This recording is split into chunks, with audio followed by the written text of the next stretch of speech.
Senhoras e senhores, na sequência de atividades para esse primeiro dia de seminário, convidamos o senhor Atílio Valentim, que abordará o tema NBR 13434, a revisão normativa e novas aplicações. O senhor José Atílio Valentim é técnico em edificações, especializado em estruturas metálicas, sócio fundador da Campus Valentim, detentora da marca Lumistante. É membro do Grupo de Fomento à Segurança contra Incêndio do Núcleo de Pesquisa em Tecnologia da Arquitetura e Urbanismo da USP e membro associado da NFPA.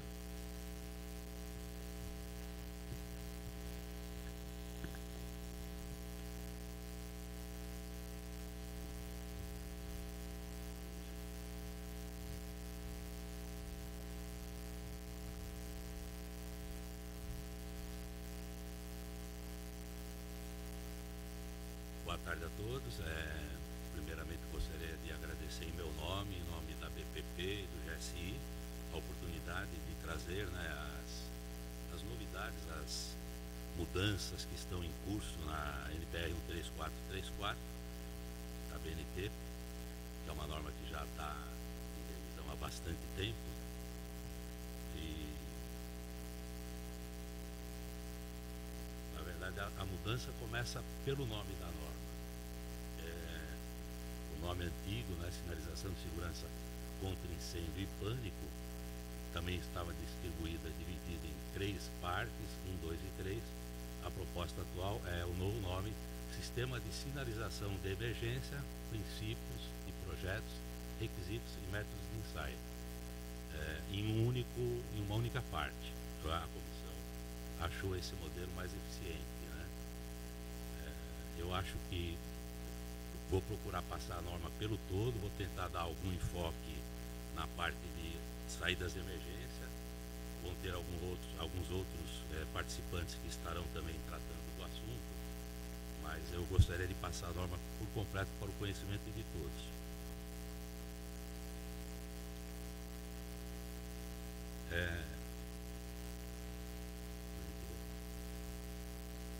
Essa norma era de 2004, teve uma pequena revisão em 2005, e é a norma que está até hoje em funcionamento, aí, está em vigor. A revisão foi iniciada em 2010, nós temos uma previsão de concluir ela até o final do ano, a comissão de estudo está trabalhando para isso, e no meio desse tempo, foi assinado ano passado pelo presidente da República a lei federal, que é 13425, a lei KIS.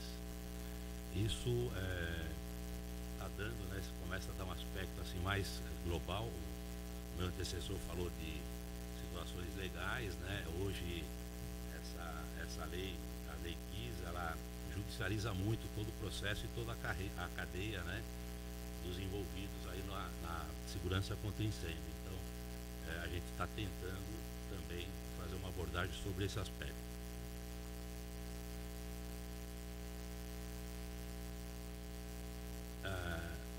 A BNT ela é signatária da ISO, e por ser signatária da ISO, preferencialmente nós temos que, em existindo uma norma ISO, a gente tem que procurar trabalhar com ela.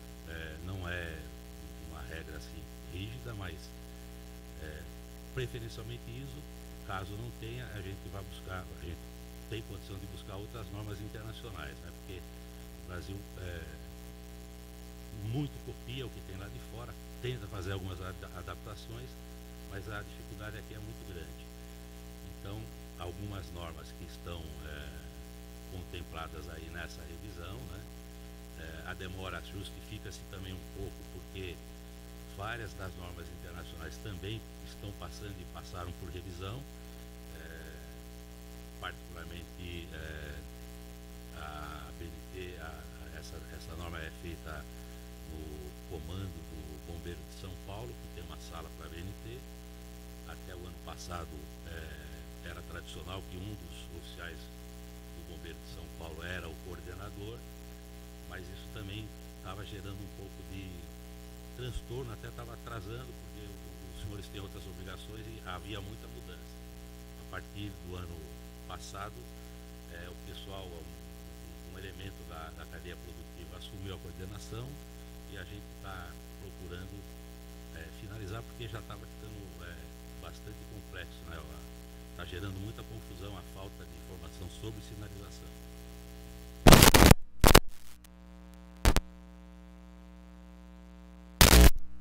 Falando mais especificamente da norma, das mudanças,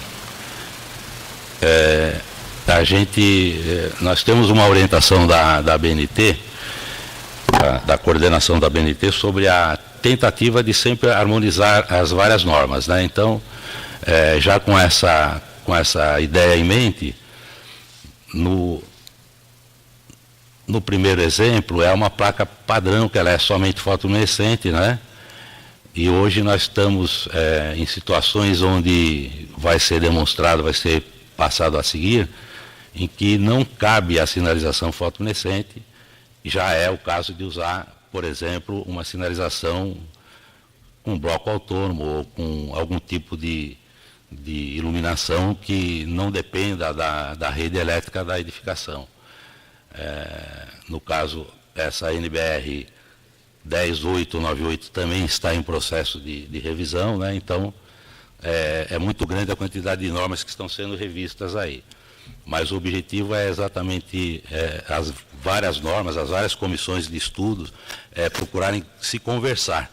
Eu acho que é igual falou o coronel que me antecedeu, vocês têm corporações de bombeiros de vários estados que, quanto mais trocar informação, acho que melhora para a coletividade.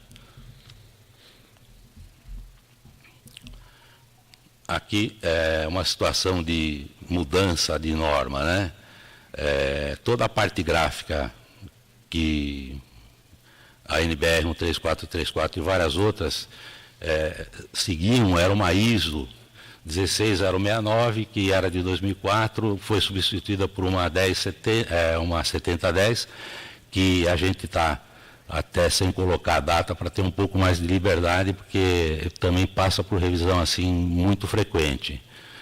É só uma exemplificação das mudanças e do atrelamento que acaba existindo entre a NBR e, no caso, a ISO ou alguma outra norma internacional. Aqui nós temos um exemplo bastante importante, que foi até motivo de acaloradas discussões na comissão, né? A norma atual, ela coloca que a borda fotoluminescente é opcional. Na norma, no novo projeto, na revisão, as normas elas vão passar a ser obrigatoriamente, tem que existir a borda, mas tem que ser respeitado o tamanho dimensional do cálculo da parte do pictograma, ou seja, as placas deverão ser aumentadas em seu tamanho. O restante da situação de cálculo da placa vai ter que ser mantido. A parte gráfica que eu falei anteriormente, pequeno detalhe, mas o pé ali do bonequinho ele é reto, agora aquele é arredondado, tem pequenos detalhes de tamanho dimensional de cabeça, e isso também se aplica a essas mudanças também em alguns equipamentos, né? É só uma questão de que a orientação da BNT, eles até têm um chavão que, se é possível atingir o ótimo, não se pode aceitar o bom. Então, isso também acaba gerando um pouco mais de trabalho e acaba demorando um pouco mais para a conclusão dos serviços lá da revisão.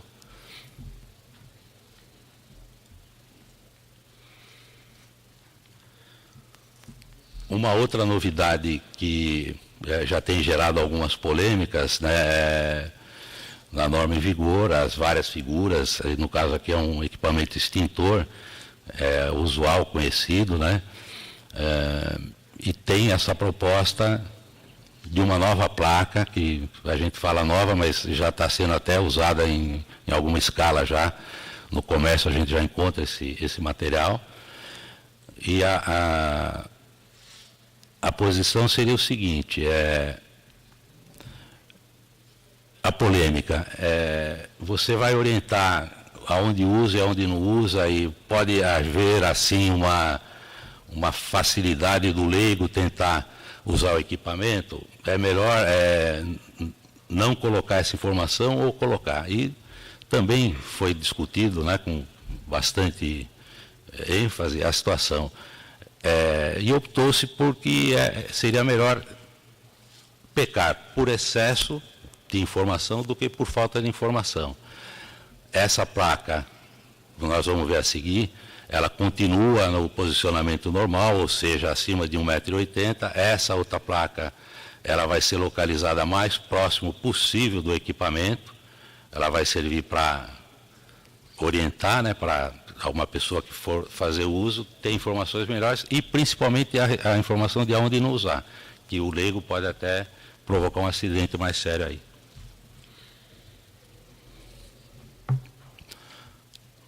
Aqui nós temos uma situação exatamente do que eu estava falando. As placas normais teriam essa altura mínima de 1,80 m, né? Se pensou também nessas discussões com relação a limitar ou colocar um teto, uma altura máxima, mas isso ainda não chegou em conclusão, mas por enquanto está definido só o mínimo.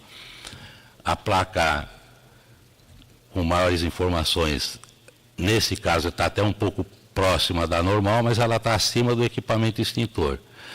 E já começa a aparecer também um pouco de uma sinalização a nível de rodapé, que na verdade aqui ela está representada somente com o equipamento, mas ela é também utilizada principalmente para situação de rota de fuga, que nós vamos ver a seguir aí.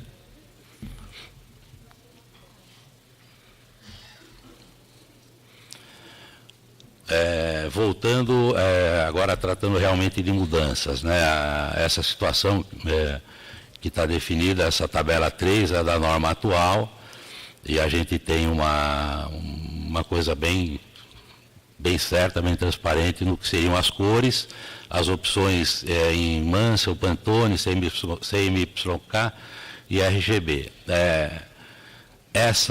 Esse tipo de verificação de cores acabou sendo alterado por questão principalmente da ISO e também um certo consenso a nível de fabricação das placas aqui. A situação proposta, nós temos hoje a situação de colocação aí de seria um gráfico e uma tabela. Isso é originário da ISO, né? A ISO tem uma norma específica que trata desse assunto. O que ocorre, né? Os vários processos de fabricação de placas são variados. Nós vamos ter até, uma colega nossa deve fazer uma palestra amanhã, vai tratar um pouco com mais abrangência da fabricação de placas fotoluminescentes, que tem vários processos, mas se você pegar um fabricante que pega um Pantone verde 350C e ele aplica diretamente sobre uma chapa de PVC branco, a finalidade é uma. Se você pegar um outro processo de uma impressora digital sobre, por exemplo, já uma chapa inteira fotoluminescente, que é produto que existe no mercado, ela dá uma variação. Então, partindo desse princípio, a ISO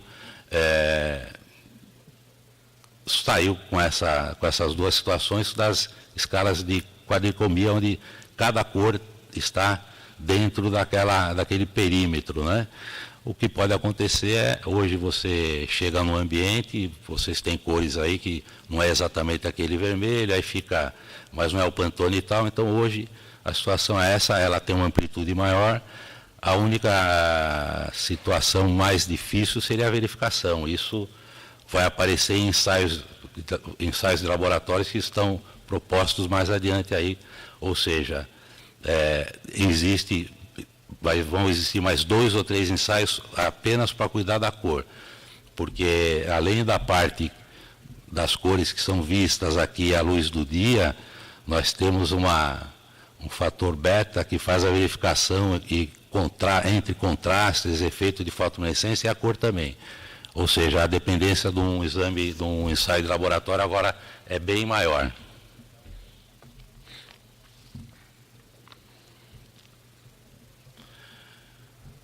Agora a gente começa a abordar mais a parte da sinalização de rota continuada, né, que já apareceram alguns exemplos ali. Eu vou passar mais alguns desenhos, né, para uma melhor visualização.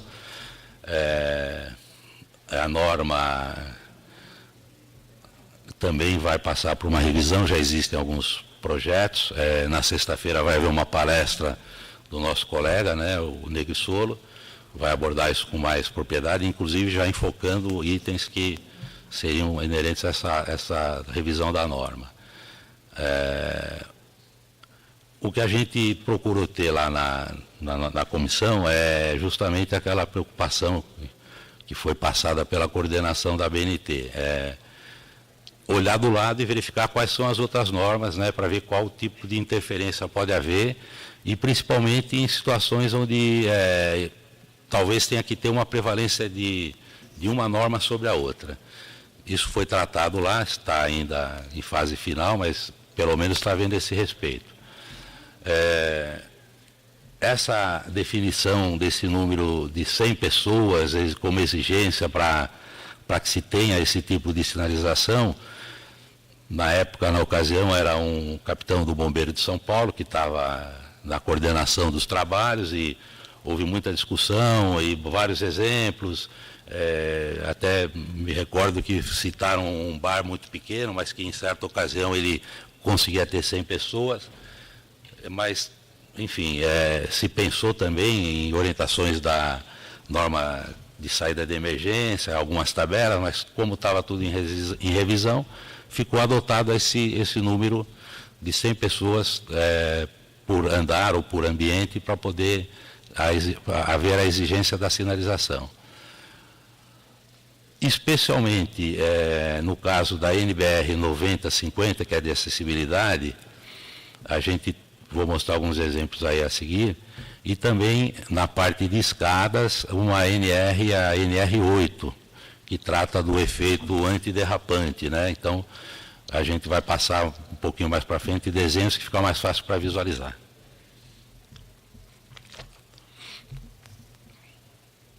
Acho que... Aqui a gente tem uma situação real, né, de um ambiente bastante comum, pode ser no hotel aí que a gente está hospedado, onde você tem corredores, e nesse desenho a gente está deixando de lado um pouco os equipamentos para justamente destacar a parte do que seriam as sinalizações propostas aí a nível inferior, né? Então nós temos as placas de rota na altura normal, acima de 1,80, tem a placa acima da verga da porta, que indicaria uma saída, aquela sinalização que seria considerada como se fosse a guarnição da porta,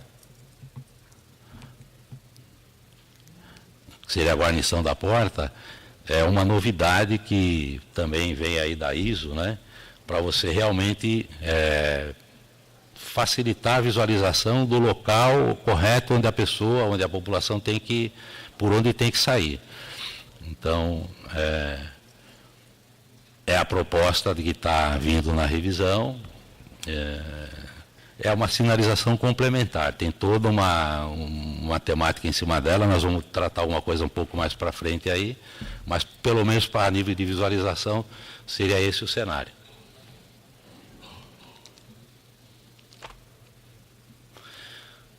Aqui a gente está tratando do mesmo assunto, mas já fazendo assim uma consideração de localizações, né?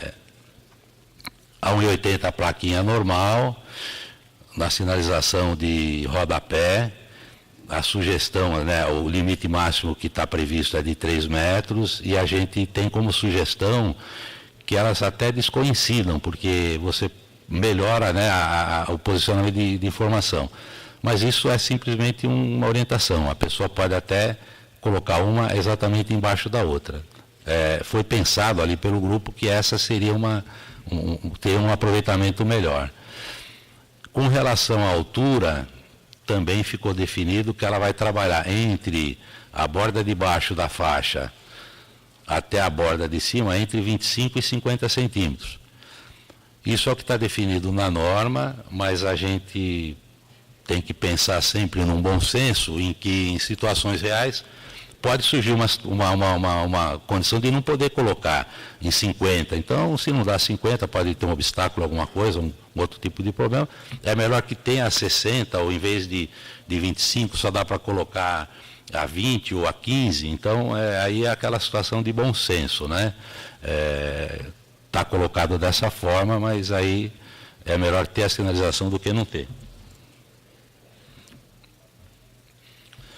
Aqui nós temos uma outra situação que, além de ter a sinalização normal aqui, de rodapé, nós já vimos, ela tem a moldura da porta. Nesse caso aqui, a representação seria uma porta corta-fogo, com barra antipânico, também com a sinalização na parte superior.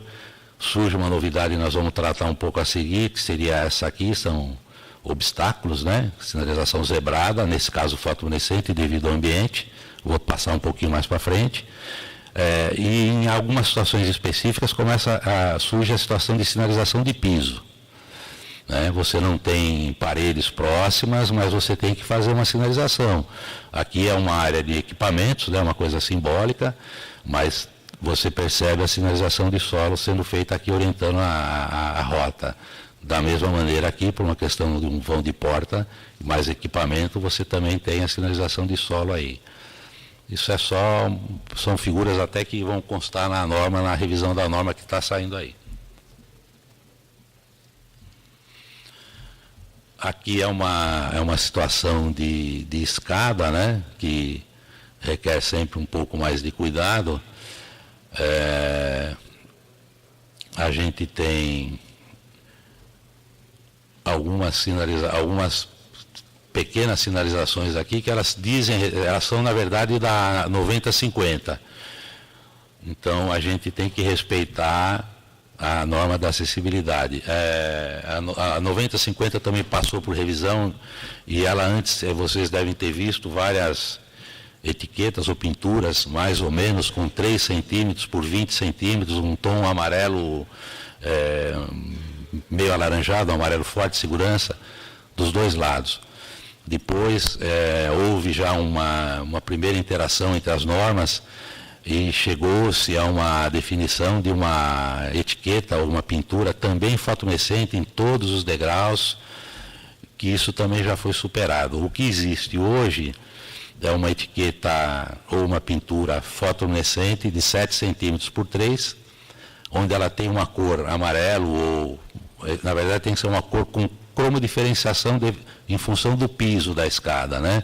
Se você tem um piso amarelo, é melhor usar um cinza, um azul ou outra cor. Mas ela tem também uma tarja fotoluminescente.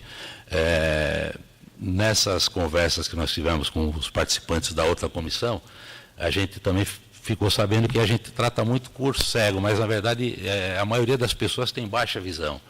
Então, esse tipo de sinalização, com estudos que eles fizeram, a pessoa percebe uma perspectiva, né? Vê um efeito de perspectiva e sabe se posicionar melhor. Então, aqui a gente tem, se eu estiver no subsolo e eu tiver que subir, existe a necessidade do primeiro degrau e do último, ou se for em leque, aí em cada lance, ele ser inteiramente fotoluminescente aqui. Só que você tem que manter a prevalência do NBR 90-50, da etiqueta deles. Se for uma situação ao contrário, nós vamos ver lá mais um pouquinho para frente, você tem que colocar o fotoluminescente na pisada.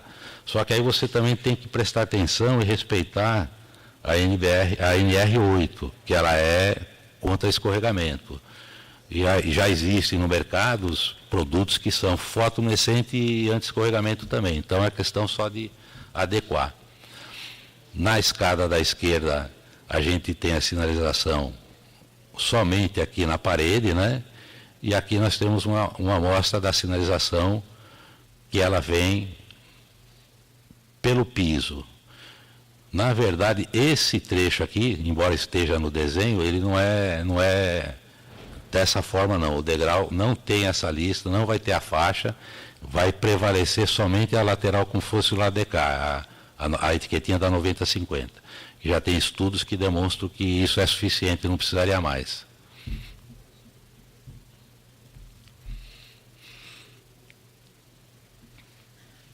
Esse é um outro exemplo que aqui a gente consegue perceber bem o que eu falei anteriormente, né?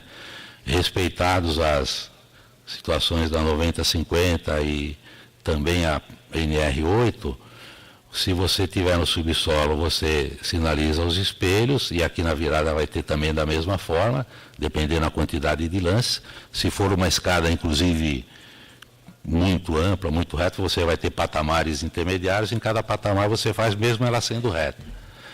Aqui seria uma situação inversa, você está em andares superiores e vai ter que descer para fazer a saída por andar térreo, por exemplo. A sinalização de rodapé, no caso ali, você tem uma expectativa pela escada e você, antes de chegar no final da escada, você já está sabendo o sentido, né? Então, a correta localização das placas de rota de fuga é muito importante aí. Nesse caso também, né? A pessoa em situação, às vezes, de fumaça ou escuridão, pode ter dificuldade, então quanto mais você conseguir orientar, seria melhor.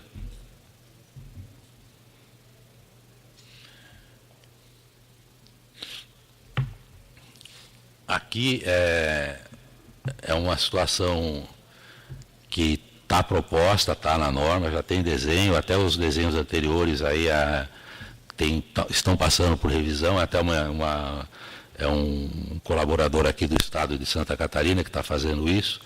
Tem uma parte que tem que ser movida ali, aquelas faixas da escada, mas esse aqui já é uma situação que está apresentada. Ainda não está 100% resolvido, né, porque nós estamos passando por uma revisão da revisão, mas a proposta, no caso, uma abertura de porta, uma porta dessa e as duas portas não tem nada a ver com rota de fuga, mas elas estão no meio do caminho. Então existem duas situações de sinalizar que estão propostas aí pela comissão. Fazer esse tipo de trabalho e desvio, ou então fazer esse tipo utilizando a folha da porta. Eu particularmente acho bastante exagerado por alguma experiência que a gente tem com relação ao material fotoluminescente e visualização e larguras normais de portas. Eu particularmente acho que uma abertura aqui de uma porta de 1 metro, 1,20 m, o que for, não vai, a pessoa não vai deixar de enxergar aqui a faixa. Então, mas como ali se trata de reuniões e são votações, eu várias vezes também fui voto vencido, a gente é obrigado a aceitar o que está lá, a menos que a comissão vai fazer o projeto, mas a oportunidade depois seria na consulta pública, né, que a gente vai tratar mais adiante, que é o momento adequado para todo mundo se manifestar.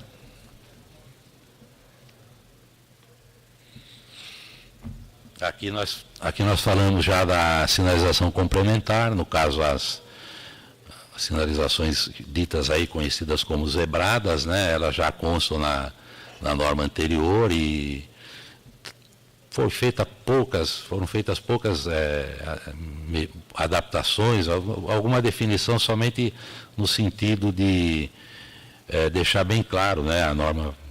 Aqui são resumos, eu até nem gosto de ficar lendo muito, porque é chato, mas só para ter uma ideia, esse primeiro exemplo, ele é utilizado aonde você tem sempre uma condição de ter uma iluminação artificial ou natural.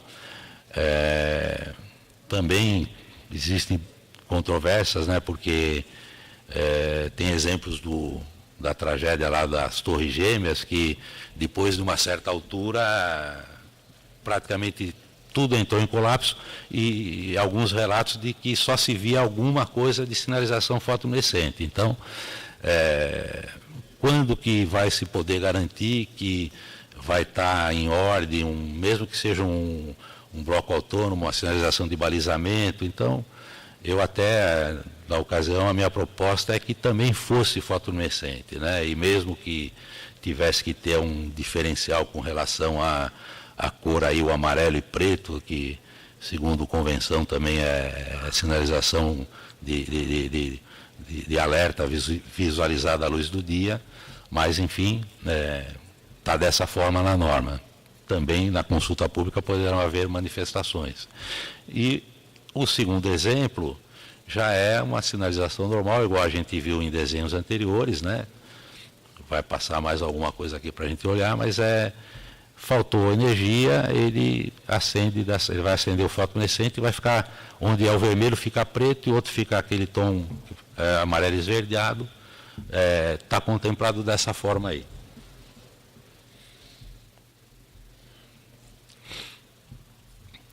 Aqui nós temos uma sinalização, uma vista bem geral, né? A gente consegue perceber a parte da escada, que deve ser um andar superior, informando para descer aqui.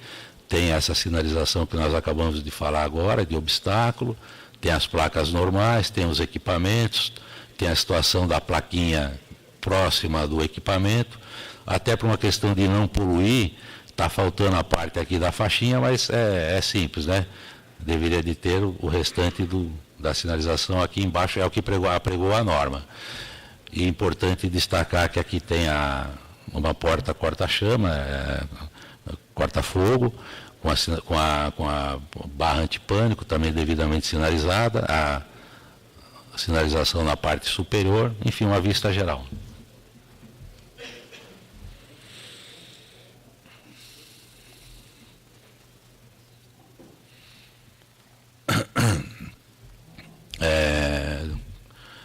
O programa, a gente trabalhou com um programa que está dando um pouquinho de problema aí, mas mais ou menos dá para ver, até não é muito legal de ficar fazendo leitura, mas tratando de saídas de emergência, rotas de fugas, e a gente chega numa situação muito importante, né?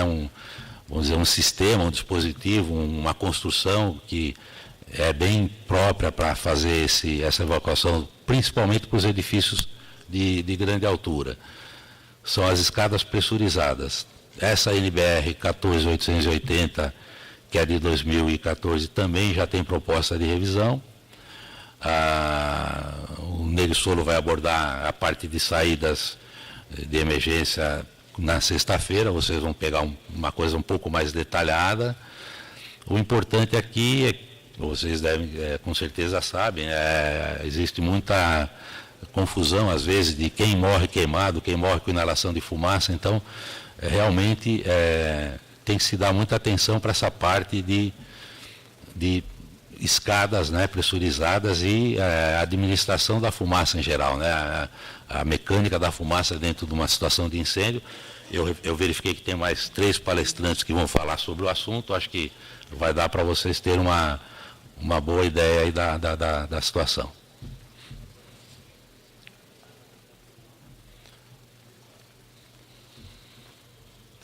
Aqui são exemplos tratando novamente da harmonia, né? Aonde não cabe a sinalização fotoluminescente, você tem que buscar alternativas. Aqui é exemplo de equipamentos que são para balizamento, são iluminação com LED, autônomo, blocos autônomos, enfim, eles resolvem, na falta de luz eles resolvem.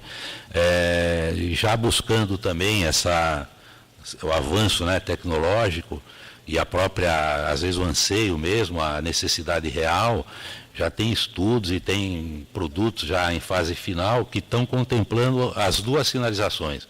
Ela tem um balizamento com LED autônomo e vai ter também o fotoluminescente.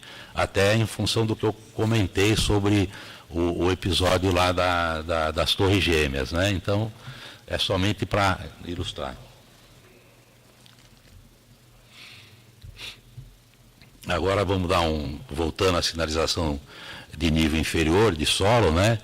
E naquela situação de respeito, a gente tem aqui a NBR 9050, que é essa sinalização de piso de alerta e piso direcional, e aqui a fotoluminescente. Isso antes passava assim, sem orientação. Agora, na revisão, a gente prevê que é obrigatório que se interrompa, né? No caso aqui, o exemplo nem é dimensional, na norma fala alguma coisa de dimensão, mas também muito provavelmente vai ser questionado, né? e também deu uma discussão grande em cima disso, mas é um exemplo só para visualização mesmo.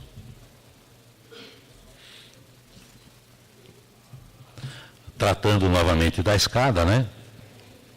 São os exemplos da sinalização que está valendo hoje para 90/50. Aqui fala na NR8, que seria uma faixa antiderrapante aqui. Na verdade, ela diz em todos os degraus, né? E você tem, ou teria que ter, no caso, o fotoluminescente ou na pisada ou no espelho, no primeiro e no último de cada lance.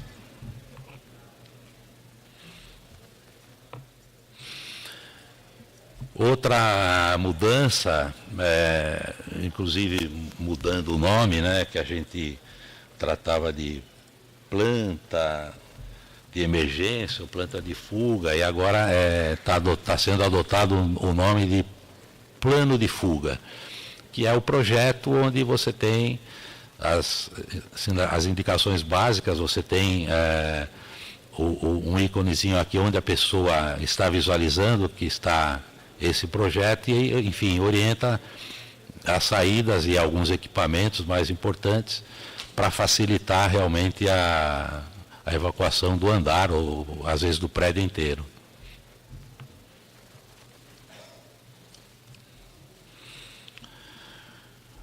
Aqui, o capítulo que está tratando de projeto, já existia alguma consideração na norma que está em vigor, mas a gente até recebeu algumas críticas, né, de outras comissões que já tinham melhorado a parte de projeto, e como a gente conseguiu fazer uma revisão da revisão, agora mais recente, né, liberada até pelo coordenador da BNT, a única coisa é que nós temos prazo agora até o fim do ano para acabar, mas pelo menos houve essa possibilidade. Então, o que o coronel falou antes também, né, é a falta de padronização. Então, os senhores têm noção, alguns aí com vários tipos de projeto, pode ser um projeto hidráulico, elétrico, mas muitas vezes eles vêm em formatos diferentes. Então, a proposta aqui é elencar e dar uma disciplinada na parte dos projetos aí, que vai melhorar bastante. Eu, particularmente, acho que quando a gente tiver disponível, no lugar do AutoCAD, que é o mais conhecido hoje, o BIM, que ele dá uma ideia tridimensional, isso vai estar muito mais fácil, a gente vai ter menos problema, você vai saber